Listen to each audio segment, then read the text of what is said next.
Hello and welcome to YHTV's Trinity of Life. I'm Christina Suzama, and I thank you for joining me for this episode where we delve further into our experiences or the experience of others as we use it for guidance and clarity and knowledge and adventure in this case. And again, thank you for joining me. Today we have with us a very special individual. He has just had a wonderful adventure with a group of his followers, his students, as they ventured through the highest passes of India. Anand Mehrotra, founder and master teacher of Sattva Yoga. He was born and raised in Rishikesh, India, and taught by some of the elders in the yogic traditions. And we are so grateful to have him here with us today as he shares with us his life and his experiences of his journey. Hello and welcome, Anand. Hello, Christina. Very nice to be with you. Thank you. It's so wonderful to have you here in Los Angeles. Hopefully we will be able to actually interview you in person again shortly. Yeah, it'd be nice. It's nice to be here in LA. The weather is beautiful. It is. It is. Well, I hear the weather in India is very beautiful as well. Yeah, it is. But right now it's getting pretty hot there. So, Anand, tell us a little bit about yourself, of your childhood, and how you came to be where you're at right now. I was born, fortunate to be born in where I was born in Rishikesh, which is often called the birthplace of yoga. And growing up, I was surrounded by masters. One of my first masters was present when I was born. He's the one who named me. His name was Brahmachari Ananda Sarup. And so the moment I was born, he named me after himself. His name was Ananda Sarup, and he named me Anand. So I grew up kind of in that consciousness surrounding me, And since childhood, I was always fascinated by this, fierce aliveness that I saw around me of these beings, which were, a fearless, mystical approach to life, and which was constantly a source of inspiration, And then, of course, as we all know, it's even though you might have the opportunity around you, you have to step up to take the opportunity, and I was in grace enough to step up to the opportunity, and I took all these possibilities that were there to go deep within myself and to seek a deeply liberating life, So I grew up in Rishikesh and then went up and studied all over, going up in the mountains, studying with the masters, and then our own experience, and then of course having the Western education. And I started to travel at a young age, teaching first in Europe and Asia, and then eventually now to America in the last couple of years or so. Wonderful. So Anand, what about your parents? I mean, were they both involved in yoga? Yeah, as a way of life, yeah, but they're not by, that's not how they make a living. My father is a jeweler, he owns a big jewelry business and handicrafts, and he works with artists, and that's his passion. But they have always lived a yogic lifestyle, very active in the community, setting up foundations to help the needy people. So it's always been a yogic way of life. Yes. Mm-hmm. And do you have siblings? Yeah, I have on a physical level, if you talk on a traditional sense, 2 sisters, but I feel I have many siblings, Yes, of course. And are your sisters older than you? Yeah, both. Oh, so you're the spoiled little young one, as they would consider it in the Western world.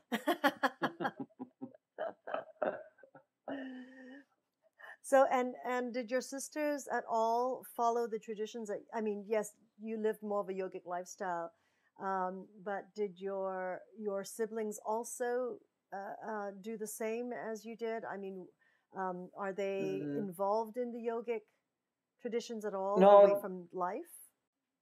Not away from life. For them, it is just within their life, within their life. And Yeah, not in the way that I am involved. Yeah. And for your parents, what is their, do they share with you how they feel about you in your path that you've chosen to venture on? Yeah, they are always very deeply, excited with it, and they are deeply interested in what I have to share, on the teachings level, because, I'm not so, I always talk about there are two traditions, there is a time-bound tradition and there is a timeless tradition. The timeless tradition has to be honored, and the time-bound tradition has to keep changing and evolving as the times change, to fit it with the evolutionary needs of humanity. Mm-hmm. So growing up with the master, but what I am sharing and the way we bring what I'm bringing to is very different and new. Then so they're very interested in hearing this perspective, and are very engaged in that, definitely. Mm-hmm. And also I've set up two foundations in India. One for children, Khushi Foundation, which is for works with kids, and then one called Sattva Foundation, which works with the elderly, homeless people and the elderly, and they are very actively involved in that. Mm-hmm, mm-hmm. And are there organizations throughout India or mainly in Rishikesh? No, I mean, Khushi is predominantly based in Rishikesh. We have 300 kids now there, coming from the poorest area of Rishikesh, orphans, and we supply, we give them all the support they need. They study yoga and meditation. They study, all the conventional subjects, vocational studies, and all the healthcare and food and clothing. So we provide everything that they require. Mm-hmm. And then the Sattva Foundation is now is growing slowly. I started it in Dehradun, in a bigger city. It started with this vision of really that every human being has the right to healthy food, and clothing. And so that's where I started the Sattva Foundation with. We started in Dehradun, and now when I go back to India, my vision is to bring it to Delhi, and collaborate with different individuals. Wonderful. So when people come to train with you, they're coming to your Sattva Yoga Foundation, because I see that that's the name of your website.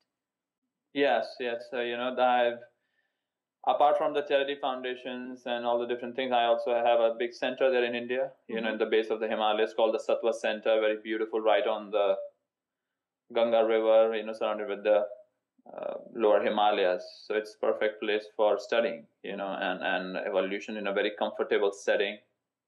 So yeah, that's where they come and study. People from all over the world. It's a growing community there. We offer all different programs for, all deep yoga practices to Tantra, to Vedas, and evolutionary sciences, and holistic medicine, Ayurveda. We have our own organic farms. It's a self-sustained community. All the food that is produced there comes from our own. I started a couple of farms too with the villagers. So it's all organic farming. I think that's the model for the future. We need self-sustained communities. Right. Very good. So I want to know, I mean, you're young, you're vibrant. Mm-hmm. I mean, how was it growing up? How was it growing up for you? Sort of, having these masters, I call them wisdom keepers, the elders, teaching you and guiding you. And yet, there's that part, but there's also the part, as you say, that is life, that we live, what I call the linear life, basically, and what we have to go through growing up as children and experiencing what we need to experience as the human being. I mean, what was that like? I mean, were you naughty like I was? Did you experience all these things and push the envelope? Yeah, I mean, I wasn't naughty. I still am. I think, I was always a rebel, and I still am. I love, my master was not so very controlling, or, so very, okay, this is how it has to be. But they were not very linear in their teaching. So it was, about stepping into the unknown and finding your own power. Mm-hmm. And for that, to come into your own power, you have to constantly step into the nonsense, because, if you are only in the sense, then evolution cannot happen. You have to keep stepping into the unknown. And to step into the unknown, you have to be breaking the rules and pushing the borders, constantly. And only then evolution can occur, for the teachings and for us as human beings. So I've always been a big adventurer in life, Mm-hmm. constantly seeking radical aliveness. So yeah, since childhood, I was always in the mundane school when I was going, so I was always on the line. So were you one of those that enticed everyone else in the group to do everything that was cutting edge? Yeah, I was always had this leadership thing, so I was always and the good thing in India is, if you can really be good in your mundane education stuff, Mm-hmm. get good marks and really come out flip flanker, so you can be naughty and then you can get through, get away with a lot. So, I was smart to get what was needed to be done, and then always made room to be playful, Wonderful, wonderful. Well, yes, I can see how it's kind of led into your lifestyle now, where your retreats are these wonderful motorcycle rides through the highest pass. Yeah. And I heard from another one of your students that you just took them all bungee jumping the last time. Yeah. So what happens when, for example, you've got a group of students and you go, okay, well, you're going to face a fear and we're going bungee jumping. And what if like half the students are going, oh, well, we love that. That's not a fear. We love that. And we're just going to go play. Whereas half the group is like, oh, I'm facing my fear. What do you do with the half that is just, that's not even considered their fear, facing a fear? What do you do with that half? Yeah. I mean, when as I say, you always have, it's not about what you're afraid of. It's about fear. When you are afraid, it can sometimes be a fear of, abandonment, or fear of not having enough, or fear of heights, or fear of anything. It's a psychological, thing, fear. And then different people might be afraid of different things. Mm-hmm. So you don't have to be afraid to have fun jumping from a high height, So for some it becomes about transcending and finding that deep trust in themselves, and for the others it becomes a deep possibility to support. Mm-hmm. To support the other people, who are going through that, to become pillars for them, and so that they may become pillars for them when it's their turn, Mm-hmm. So it's a great opportunity for people to connect in the community. I always have had this vision of that people, if they come together, in community and supporting each other, and they can really forget about themselves and their stories, they can be much more at ease, and the best part of us can come out when we have an opportunity to support and to give to each other, Mm-hmm. Mm-hmm. Mm-hmm. That's hilarious, because that's one student of yours says, I was so scared. I said, well, would you do it again? And he said, oh, yes. That was good. That was good.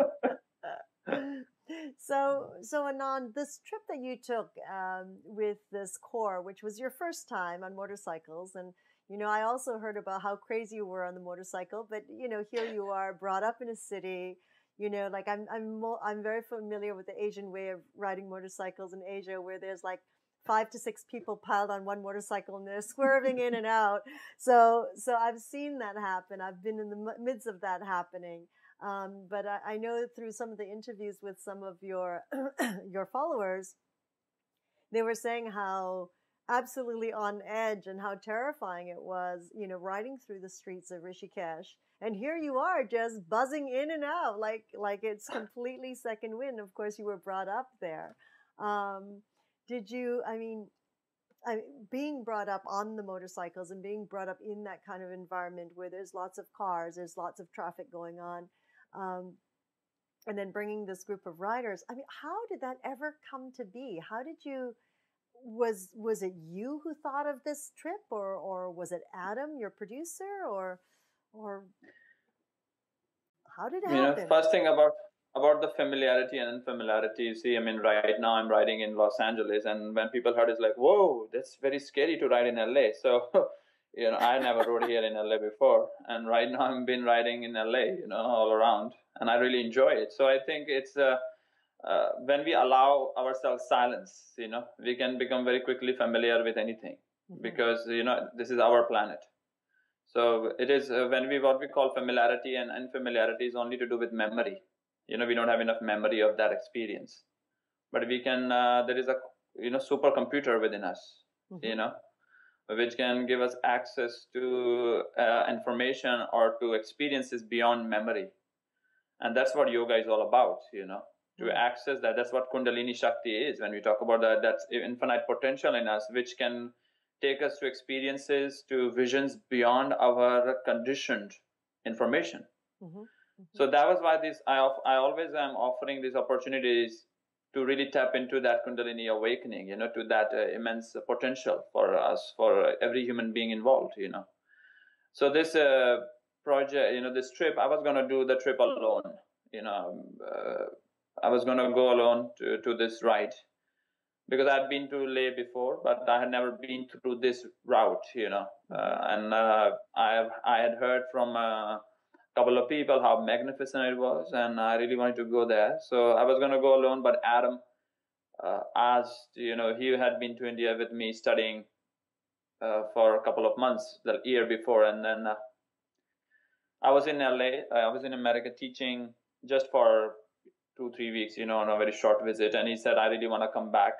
I was on my way to Europe. He said, I want to come back and study more in India with you.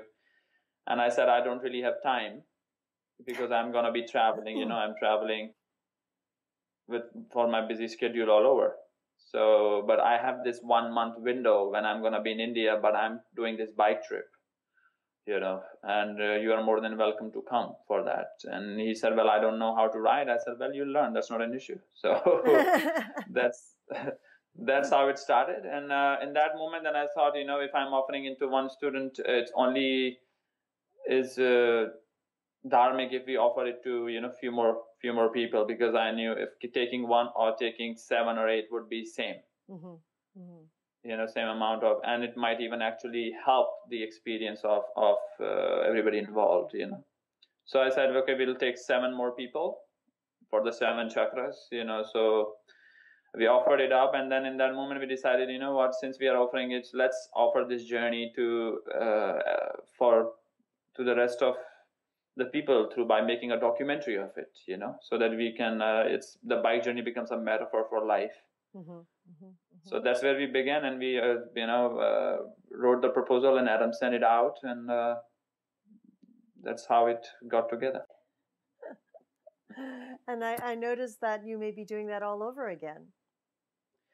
Yeah, a lot of people have been asking to go again, and this time we are going in September, October. I leave from America, and then I go to Russia to teach for a week or so, and then I'll be back in India, and then we'll do this trip.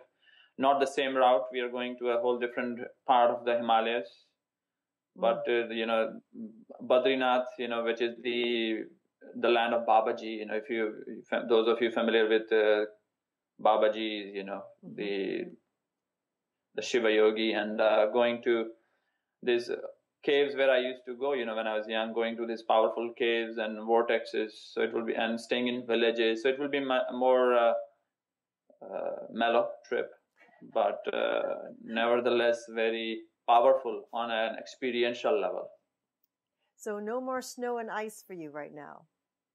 There will be snow, but we'll be trekking the snow instead of riding the bike, because there are no roads to them. So we'll ride the bikes to certain places, and we'll then hike up the glacier. Like we will go to Gangotri, where the Ganges starts from, the origin of Ganga. So the only way to get there is by trekking. So it'll be a combination of trekking and biking, and above all meditating, and really having a great time. Oh, lovely, lovely. It sounds wonderful. Yeah. And how long is that trip going to be? 21 days. Wow. Yeah. That's a long one, because the last one that you did, wasn't that just like 14 days? The whole experience about 21 days, when they landed from flight to the landing in India to taking off was about 21 days. So, you need that much time. So you'll come and we'll spend some time in Rishikesh and really getting to know and getting grounded in the teachings and the practice, and we start from Rishikesh and come back to Rishikesh. Lovely. That sounds like a wonderful experience. Yeah, it's gonna be fun. I like the part of the motorcycles. I love motorcycles, so that's the part I love. Yeah, we'll have motorcycles, and then for those of people who can't ride, they'll be in the jeeps, and you can always be riding as a passenger too on the bike. Right. Yeah. Wonderful. So bungee jumping, motorcycle riding. What next? What else? What else can you think of? I don't think much. It just comes to me, So we'll see what the universe, what Divine Mother wants, wants me to explore new, right now, being in LA, I realize that we need to open a Sattva center here, Now we have a couple of centers, big centers in India. There is one opening in probably end of this year in South Africa and Russia soon. So it makes sense that we open one in LA. When you say centers, can you elaborate a little bit on that for me? Centers of learning. I mean, yoga and meditation, but all the wisdom teachings and all that I share and all that I have learned. All the Sattva teachings for people, for communities to come together, and also a center from where we can develop more outreach programs and service programs. So right now, it just came to me that that's what needs to happen. So we are looking into places and seeing if we can open a Sattva center in LA before I leave. And then who would be teaching at that center when you're gone? Yeah, there will be the people already who have done trainings with me from LA and different places, who have trained with me in India. They have come from, we have trainings every year in India, 21-day training, immersion. So students who have been studying with me for a long time, and there have been students who come to India just came back from India. Actually, we did a training for March, April. I see. Of 2012. So there were a lot of people there. So there will be people teaching. So also, I'm here. There's such a big community forming. So it'll be nice for people to keep coming together, gather, and in a sacred space and share, Absolutely. And so can you describe a little bit to our audience Sattva yoga?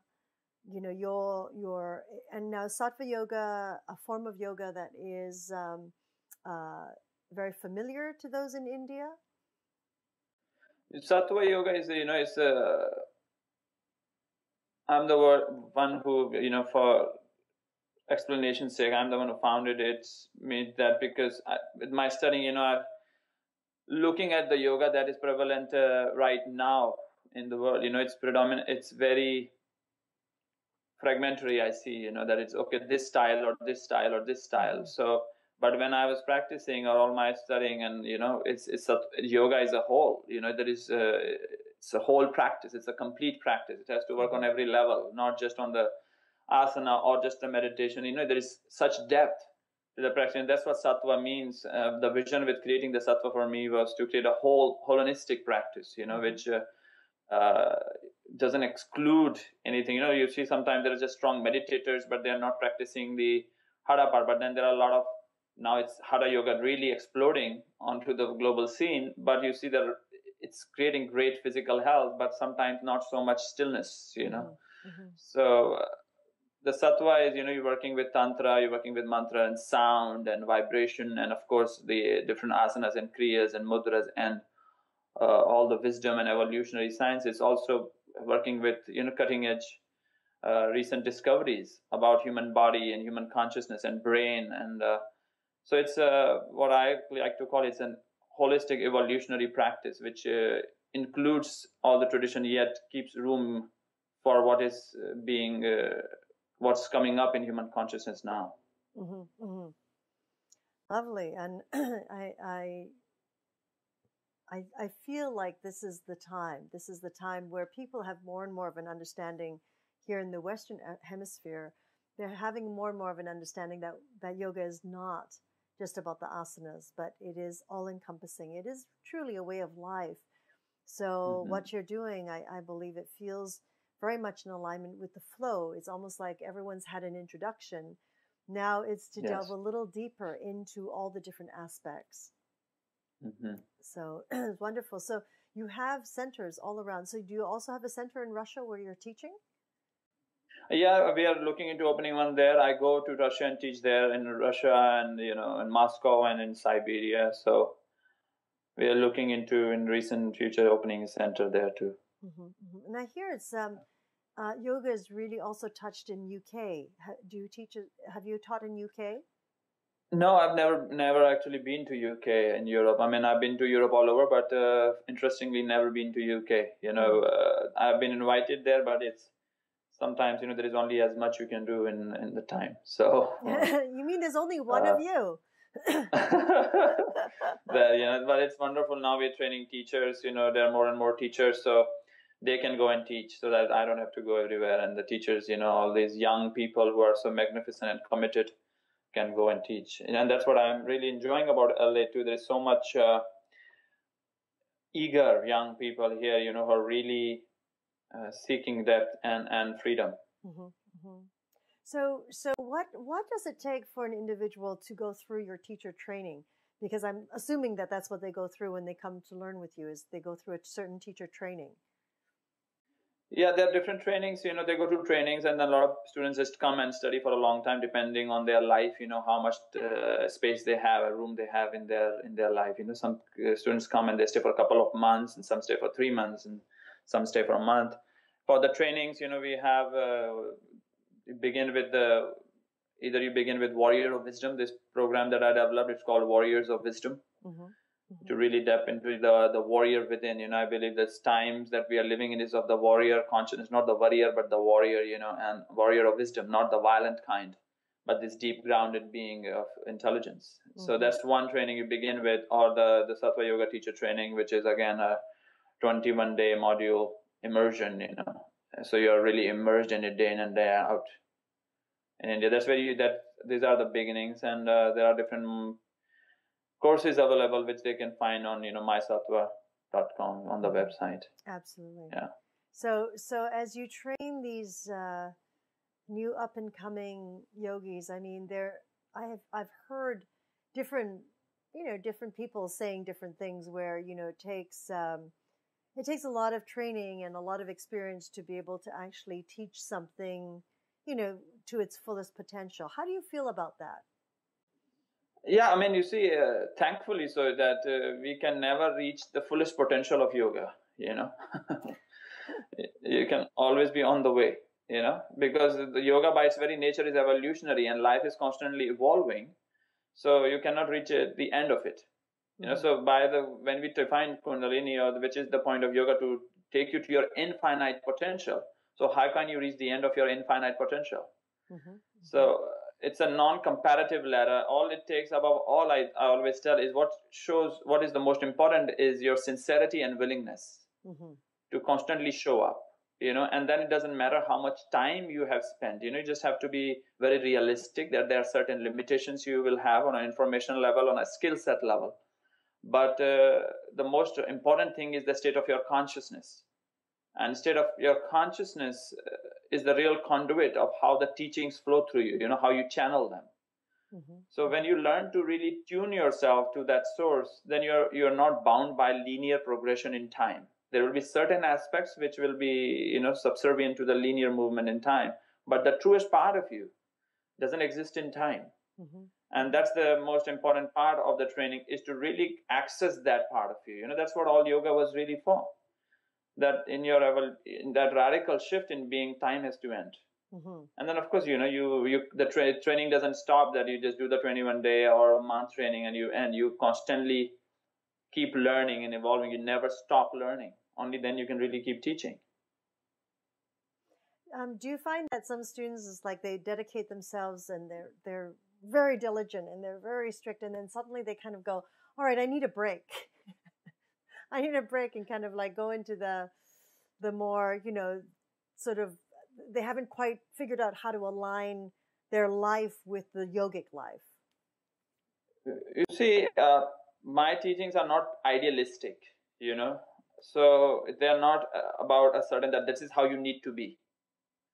So I had never really faced that this is how you need to be, or this is what you need to do, You have to trust your own intelligence, and you have to be you. And as I always say, sincerity and seriousness are not the same things. You don't have to be serious in your life. You have to be sincere, but you have to have fun. You have to be laughing and sharing and dancing with joy. So explore life and discover and be adventurous. So it's not in clash with that, or there is a strictness to it. There is intelligence to it, and intelligence is fun. So you're really going intelligence. When you're in your intelligence, you just have more fun with life, and you are able to create more a better way of life for your fellow beings. Lovely. Anand, in the film itself, there was this beautiful, one of your teachers that was interviewed quite often. It was a woman. Yes. Tell us a little bit about her. Yeah, her name is Vijaya. Vijaya means the victorious one, and she's magnificent. As you saw, she's really beautiful and very, very full of love. That's how she is. She's just love, and very powerfully intuitive. Extremely powerful channel, and yeah, I've had a great love affair with her. It's been magnificent. She was actually at the airport seeing me off. She loves seeing me off at the airport when she can. So she lives in Delhi right now. She used to live in Rishikesh, but she's lived in different parts of India, and right now she's living in Delhi. And she often comes and visits me when I'm in India at the center, and she comes and shares with the students her stories. She loves telling stories, so that's her way of teaching in a very simple story manner. So she comes and shares, and above all, she has this deep, which is the most profound thing, is love. Well, she just exudes it. On film, you could see it. You just see the light coming out of her heart, and just very, very much so. And how wonderful that she tells stories, because it's so. I call it the elder wisdom, and I call it talk story, which is so much in the indigenous cultures as well. Their teachings are through story. Yes. That's wonderful. And is she one of the main teachers that you continue to follow? We now sit and laugh more and just share nitty-gritties. It's not so much following, but we as I'm deeply connected with her, and I'm just connected, period. But on an individualistic level, we have a deep connection. Lovely, very lovely.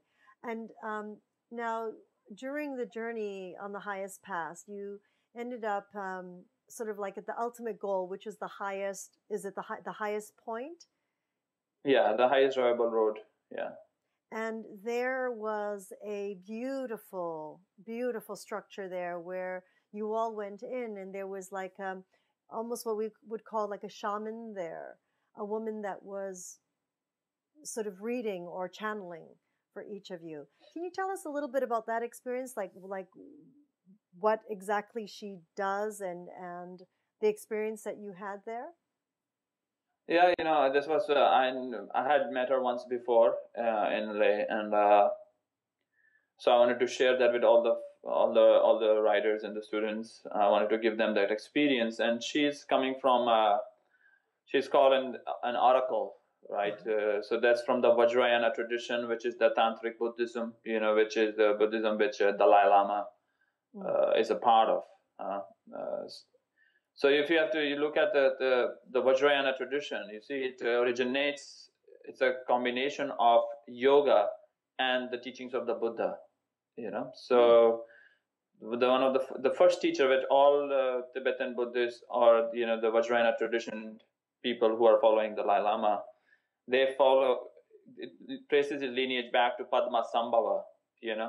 And Padmasambhava was this Indian master who crossed Himalayas and went into Tibet, and he was an Indian yogi who was deeply influenced by Buddha's teaching. So he brought and created this unique mix of the teachings of the Buddha and the Tantra. So which is very similar. The Tantra has this ways of channeling and the shamanistic practices and, going into story and the myth and different states of altered states of consciousness.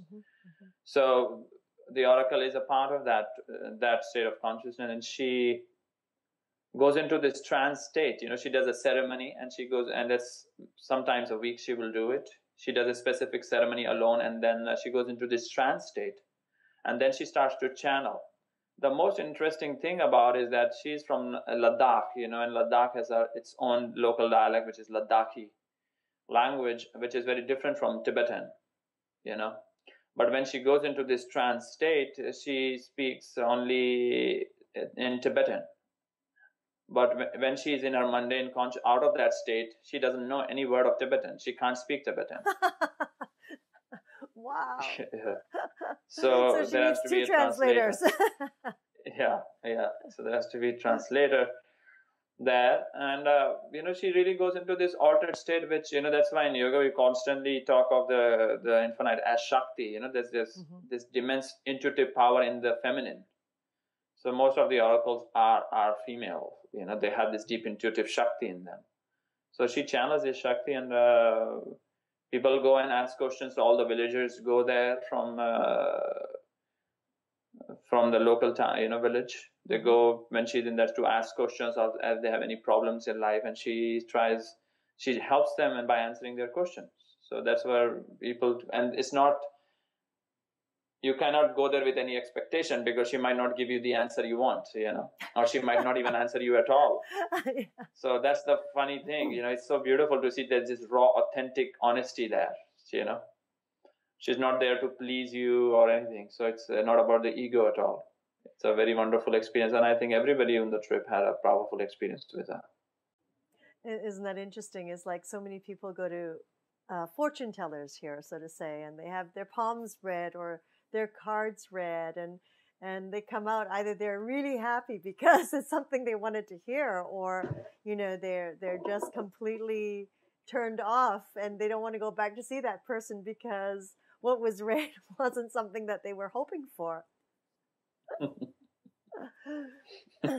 So when she's doing these readings, they're actually in Tibetan then, because she's channeling at the time. Is that correct?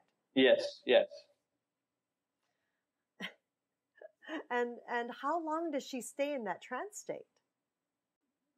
Oh, depends, maybe from anywhere from 15 minutes to 45 minutes to an hour. So it'd be in and out. And then she'd see, like, for each of you who are in the writing group, she would come in and out of that state. So she would only see people. No, not in and out of that state. When she enters that state, she's in that state. And when she comes out, then she's not going to go back in it immediately. Because she has to, it takes a lot of energy to enter and come in and out. Yeah. So when we were there with the riders, she was in it for around 40 minutes or something like that. Interesting. So Anand, what did you get out of the trip? What did you feel was your, if there was any, like your transition or your fullest experience out of this trip, away from guiding so many people? The fullest experience for me is, I always tell this, that for me the biggest joy is to see when I see the people around me evolve and really step into their true self. There is nothing more rewarding than that, So there is always more joy in that.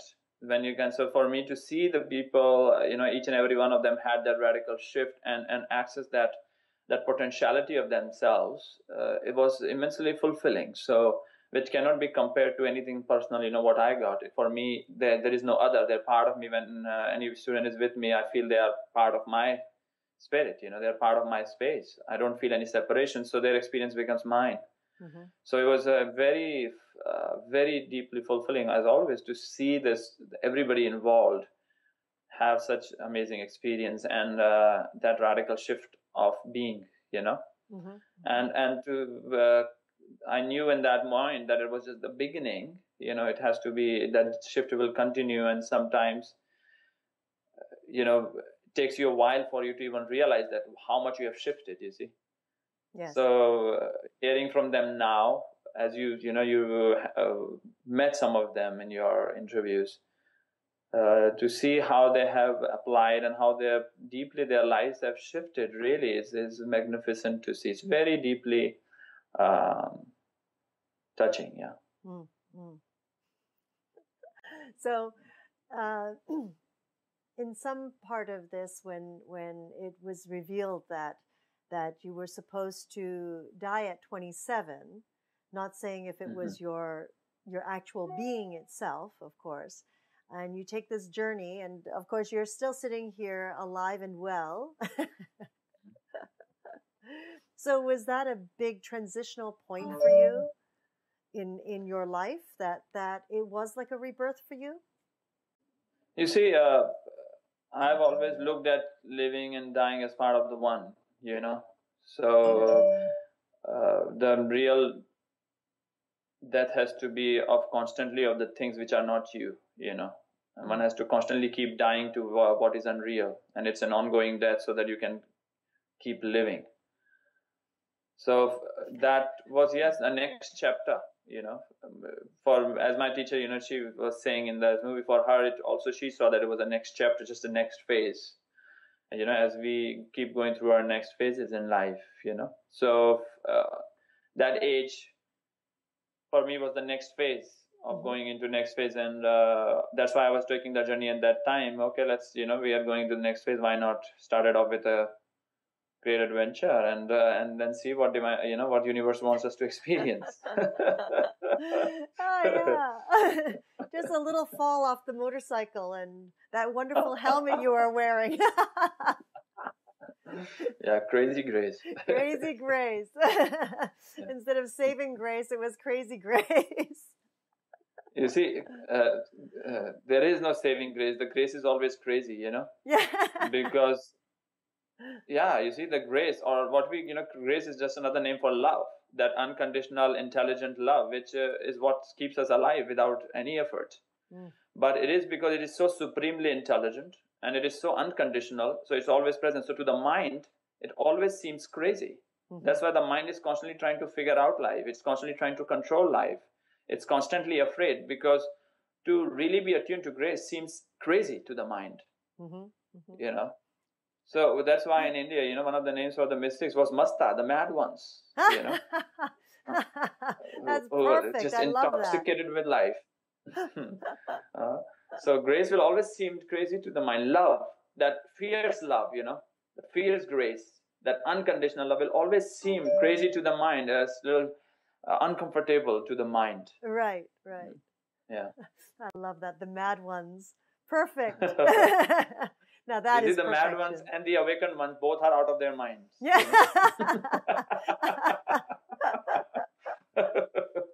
I like that. That's perfect. That is truly perfect. You have to be out of your mind to align with all this. Yeah. You know, that's the biggest scripture on yoga is Bhagavad Gita, and that's one thing, the main teaching that Krishna gives to Arjuna: be thou the master of your mind, Arjuna, not the master of the 1,000 armies. And you can only master your mind when you're outside of your mind. How can you master your mind from within your mind? I love it. You know? The mad ones, be out of your mind. I love it. That should be somewhere on your website, because I think that will speak to people. That will really, I love that, because I believe in learning and fun. And if you take the fun out of learning, it just doesn't go into the cells, you know, it just doesn't, yes. People don't resonate at all. Yes, you see, it's the same thing, you know, Christina, like serving, you know, the only way money can make you happy. And they have done statistical surveys, you know, can money make you happy? And people say, no, money can't buy happiness. But actually, money can make you happy if you spend it on other people. You know, when you give it to other people. So when we begin to realize that by serving, absolutely, by, you know, not by hoarding and holding on and just trying to save myself, when we begin to really realize, because everybody is seeking joy and a passionate life, you see. And when you begin to realize, by opening your hearts and pouring yourself out, you know, in the service of others and forgetting about your story, really creates an exciting life. Everybody would start doing it. I agree. I agree. It doesn't take a lot to give. Yes. It just takes that one movement. Yeah, it just takes, the most important thing that you need is willingness. Are you willing to be alive? That's the question. Yes. My master always used to say, either in life you can be free or you can die trying to be safe. And then let me know how it works out for you.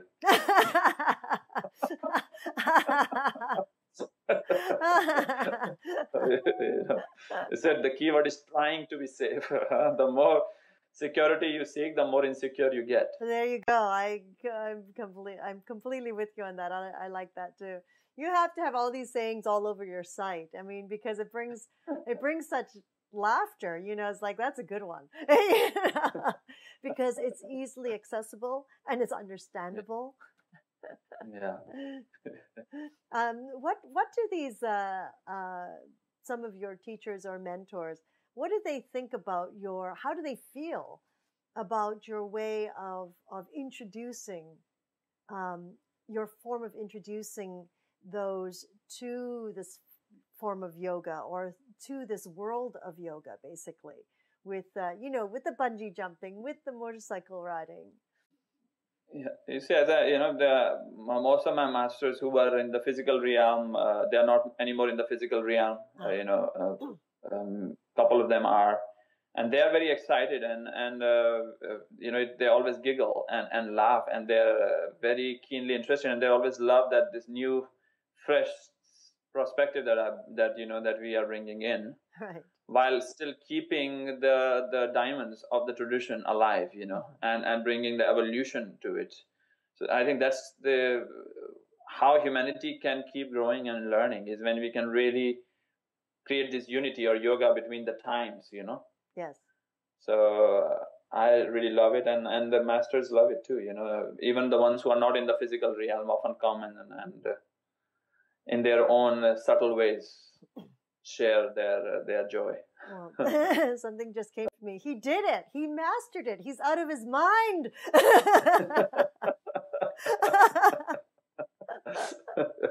He's really teaching the baseline madness.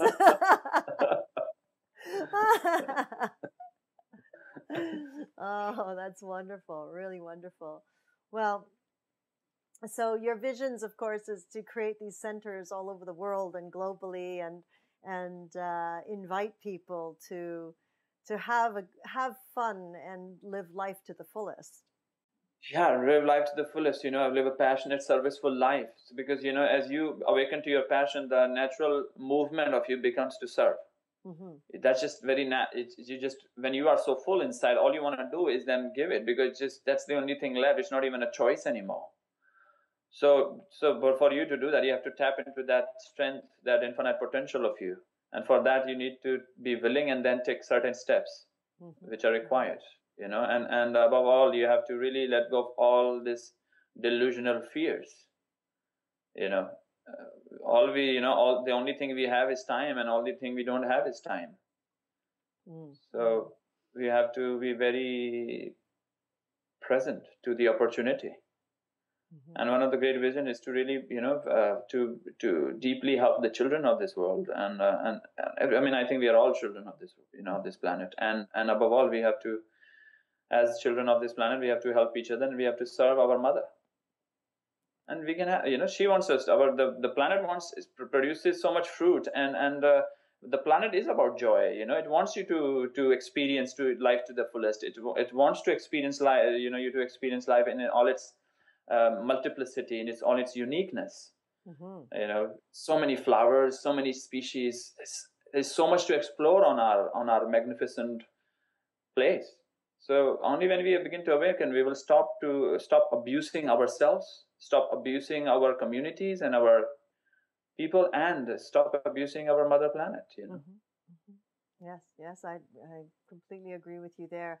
I think more and more people are coming to that realization. Is that, yes. We've taken such advantage of this beauty that surrounds us, and that saying, stop and smell the flowers or the roses. Society has come to the point where they've forgotten to do so much of that. Yeah, the thing is, Christina, they have not taken the advantage of it, because to take advantage of it would be only by awakening to it. So they have utilized it and abused it, but not taken advantage. Because when you take really advantage of the gifts that existence has to offer, you start to experience this immense radical freedom. There is the end of consumption, overconsumption, and abuse. It just disappears. Yes. And so as you move through all your journey, this journey, as it continues to unfold and the madness becomes overwhelming, the madness actually becomes such stillness. That's sort of that's sort of my sense of everything that's unfolding. And the educating of children, I know you're doing that there in your country. Do you see a transitional point here in society, whether it be the Western society or even the Eastern society? Because I also feel that, in the Eastern society, like places in Asia, it's very materialistic based. And the children have been brought up in that sort of world where to have something materialistic, the iPad, the newest iPad, do you feel that you could, because children are so smart, and as you say, like, we are such amazing beings, and our system is really miraculous. As far as I'm concerned, the human body, the human being is miraculous. There is no end to what we can and cannot learn. It is whatever is put around us, that we're told yes or no that we can or cannot do something. Do you feel that there might be a time where you'd be able to tap into the children more directly? Yeah, I really think that we, the setting of the Khushi, and as we are, increasing in its own possibilities, I don't look at India as just my country. I think as human beings, it's our planet. We have to, this idea of my country, your country is old, and it has to end. The time has come for that idea to end. We are living in a global village. We're not living in different nations and boundaries. Yes, there is a practical application to it, but in our thinking, we have to think globally. Only then we will have stop kids dying of obesity in America and kids dying of hunger in Africa. That's when we let go of this. There is, in one country there is so much amounts of food being thrown, and then in the other country there is not enough food to feed the kids. So we have to really start thinking globally, and not just think on a nationalistic level. And coming to the second part of your thing, I think we have to really create education, look at education now as a different way. How are we educating our kids? The global system, and you are very right, the global system of education as it evolved, it coincided with the growth of industrialization. The global system of education and the global industrialization movement is kind of coincided. So all the education system around the world predominantly, and that doesn't mean all, but a lot of it, majority wise, is based on the industrialization module. So we are only teaching kids to make a living. And all the, whether it is engineering or it's all to slog it out so that you can get a job and or start up. So I think there has to be, now we have to look at education as education of consciousness, education for life, and where we are learning the information level, but we are not ignoring the consciousness, because above all we are conscious beings, and our predominant experience is internal. We have such a rich internal world, but in our education system we have no education as far as internal world goes. What that creates is such dysfunctional, such a scarring in our children from a young age. Competitiveness, and this idea of who is popular. I am popular kid and not a popular kid, and a lot of friends or not friends. You are a winner, you are a loser, which has resulted in in America this kids coming out and doing this shooting. Yes. You know, they've realized that with research that 80% of these children or these young kids who were involved in the mass shooting were on antidepressants. Mm. Yes. You know, so we have to create, we have to look into an education system which is more based on a holistic way. Of course, we have to keep the technological and, you know, arts alive, and also the consciousness. So we have to, now it's time for us to look, shift our focus on education. And that's what, in my little way, you know, that's the little experiment we have started with Khushi now, you know, to really how we can create and manifest that vision onto a practical module. You know, so we have, they are learning skills, also vocational studies. They're learning arts and crafts, a lot of time on that, yoga and meditation, and community building, and how to take care of each other, and really going into the meaning of life. And you know, we treat them as adults and ask their views and what they want and what they look into. Not just tell them, oh, this is the right thing to do, because they are more in tune with the times sometimes. Oh yeah, absolutely. I agree with you. There's a simplicity in children. Yeah, yeah. So definitely we need a shift, and I'm passionate about it. So we are, you know, I'm trying to see how we can make it more manifested. Wonderful. Now, Anand, has anyone asked you about yourself? Are you, do you have any thoughts about yourself having children and raising a family? You know, I've never think in future, to be honest. You know, I feel I already have that. I have families, you know, it's not, I have a big family. You know, for me, everybody I meet, I feel they're my family, they're part of me, they're part of, so deeply connected. So, and the kids, I feel I have so many, you know, all the kids in our foundation, I feel they are my kids. You know, it's not just, as I said, we have to think not from my country and my children. I mean, all the kids are our kids. And that's the time, I think, that's the calling. So for me, I don't feel that my kids are only kids who are produced from my fluids, you know, or I have ownership over. You know, the kids that I am interacting with are part of my family. They are my kids. That's how I feel. So I've never really, people often ask me that, or when are you going to get married or have kids? I really never, that vision doesn't cross my mind. Not yet. You're having too much fun. So are you implying you only get married and make family when you stop having fun? Well, you know, I have to tell you, you know, being a parent, I have more fun than ever, because it's, exactly, you know, I always say my child is my Zen master, and teaches me to reconnect and to have fun in life and to play all over again. And I know I've been told I've been pretty weird or crazy, and I go, yes, I am. You see, children are magnificent, and I think, you know, in our world, not everybody has to be married, or everybody has to have children, or everybody has to do everything. You know, we can express our uniqueness in our own different ways, and they're all magnificent.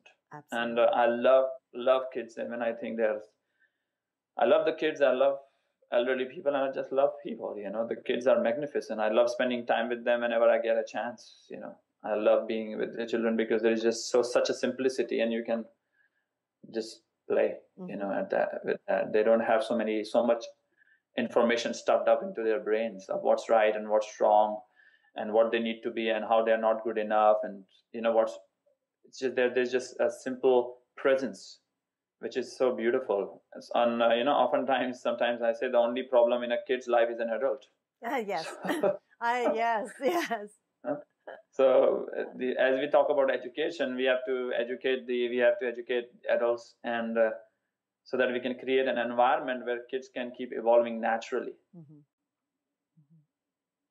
I agree, and it really is. They're so our future, and if we can just help them to create the awareness and the consciousness at that child level, then it will begin to shift more and more of the planet and what's happening in our planet. Definitely. So Anand, as we come close to the top of our hour, I always ask my guests, I mean, is there something that you would like to share with the audience, a piece of information or guidance, or just a saying away from the out of your mind? You know, what I would like to say is that you matter. Whoever is listening, that you matter profoundly, that you matter. Every action, every thought, you matter immensely. The way you are, you matter. And when you realize that, you get this immense sense of responsibility and or an opportunity rather, that you matter so deeply that every little thing you do to awaken yourself or to make a shift in anybody's life is of paramount importance. And even though it might not be acknowledged by anybody, or it might not be applauded by other being, it is of no consequence. But your movement is beyond all of these acknowledgements and applaud or any of that. So we have to realize that. That's what I would like to share, to realize that you matter. You matter. Everything, every thought, every movement originating from you matters, not just to you, but for the whole, for our earth, for the whole of our planet. Mm-hmm. And you have an immense opportunity. You are an opportunity for the universe to evolve. The heart, I always say, the heart of existence is longing for you to awaken. For you, it's just the universe. The purpose of universe is to support you in your growth. The universe was birthed so that we can grow and evolve. For all the reasons that we shouldn't be here, that there should not be life in our universe, we are alive, and this is a magic. That we are alive here in this inhospitable universe. When we look around, just the green belt of the third position from the sun, and there's so many probabilities of why we couldn't have been. But of all of those, for us to be here is love, and that means that there is something immensely powerful in each and every one of us, and to have no doubt, to rise and let go of the fears and to get in it fully. Lovely. Thank you so much, Anand, for honoring us here at Trinity of Life at YHTV. It's been a pleasure having you on the show, getting to know you a little bit more. And Thank you. I hope that we can share your teachings more and more as your journey begins to expand, and we can follow you. You see, this is the easiest way is through Skype. You can be in Russia, you can be in China, you can be in India, and we can still tap you through. Yeah, you see, I think it's the technology is the, internet is the quantum mind, This is, in the earlier times, the yoga, you talk about that you could be sitting in the Himalayas and you could have a conversation with a fellow being if you were in tune with a fellow being sitting in New Delhi. And this is, now you don't have to be so much in tune, you can just switch on the Skype. So this is the new form of meditation and connecting. So, that's the quantum mind now, the collective field that Buddha talked about. This is it. I think the name that they called it, the World Wide Web, I think is perfect. It truly is a web, isn't it? Yeah, it is. It is an interconnected field, That's right. So the next time you go meditating in the Himalayas, make sure that you bring your iPad or something and we'll Skype you through. I'll bring the iPad, but you bring the internet connection.